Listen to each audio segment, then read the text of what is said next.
This is a short story, a little bit of fiction with a tiny element of my own kind of backstory in it. It's called The Red Scarf. I hope you enjoy it. The Red Scarf by Patrick Bell. Arriving at James and Jen's annual village fireworks spectacular, I was greeted by the usual whirlwind of hugs, air kisses, and darlings. So sincere. We gathered in the kitchen. 17th century beams, Aga, Smeg, fired earth, Prosecco, Merlot, craft beer, nibbly bits from Waitrose. The small talk was about the PTA Christmas fair and Bitcoin. Bitcoin. I've only just got used to those new £5 notes, so didn't have much to contribute.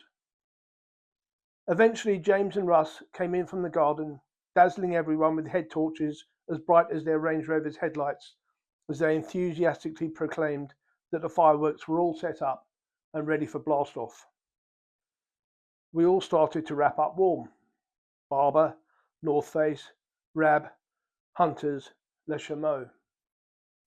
Burberry scarves were draped around long slim necks as I doubled my long knitted red scarf around my scrotum-shaped jowls.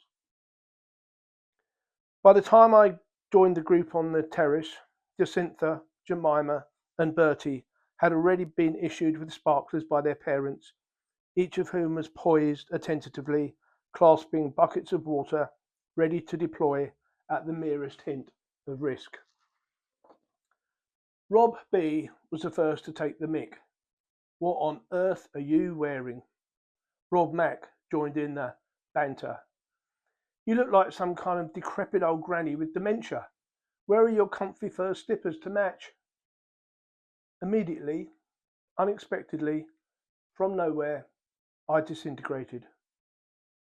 Who knew that projectile tears were a thing? I hurried back indoors, deeply ashamed, but also apologetic. They were not to know that my red scarf was knitted by my mother, just as she knitted and made most of our clothes and grew and cooked most of what we ate when she was a single mum to 3 children in the 1960s after the death of our father.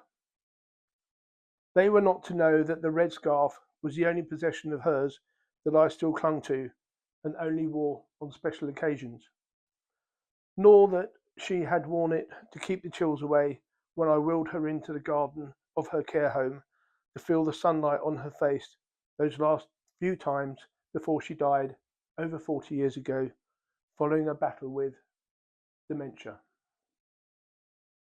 That red scarf is worth more than 1 billion Burberry scarves to me. Thank you.